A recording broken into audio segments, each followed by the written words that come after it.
boss, outer air blasphemy. Makamani boss, Makada's on site. Dambu. Takadzingwa basi saka tapesa mabonus. Taisirwa gokora nemamwe marukas. Aingondisimbisa ndiJose naTapas. Chikuru kufema kachivimba na Jesus. Wangu ndikutipire life nakuchipa. Ndakapera muviri kusara mapfupa. Gara ndichibuditsa misodzi yeropa. Kana chikudyawo apana embo ndipa. Yaingova pray after prayer. Yaingova pray after prayer. Ndichingoti Mwari komborera. Mwana wako nenzara ndachema. Yaingova pray after prayer. Yaingova pray after prayer. Ndichingoti Mwari komborera. Mwana wako nenzara ndachema. Masango aiva matema kakunge ngolo kande. Kugara ndingorika munhu wezvipande. Nenhamo ndaitova bhurukwa nebhande. Kutosvika level rekupfeka mamvemve. Yaingova pray after prayer. Yaingova pray after prayer. Ndichingoti Mwari komborera. Mwana wako nenzara ndachema. Yaingova pray after prayer. Yaingova pray after prayer.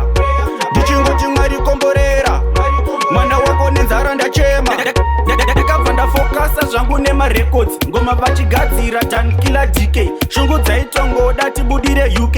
Tichisimbisana kakuti ngatishande. Takadzingwa basi saka tapesa mabonus. Taisirwa gokora nemamwe marukas. Aingondisimbisa ndiJose naTapas. Chikuru kufema kachivimba na Jesus. Wangu ndikutipire life nakuchipa. Ndakapera muviri kusara mapfupa. Gara ndichibuditsa misodzi yeropa. Kana chekudyawo apana embo ndipa. Yaingova pray after prayer.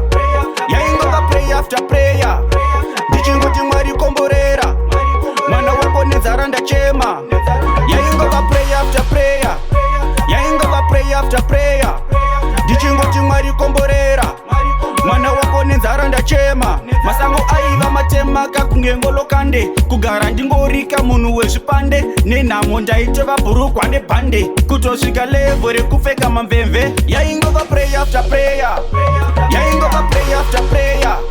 Ndichingoti Mwari komborera. Mwana wako nenzara ndachema.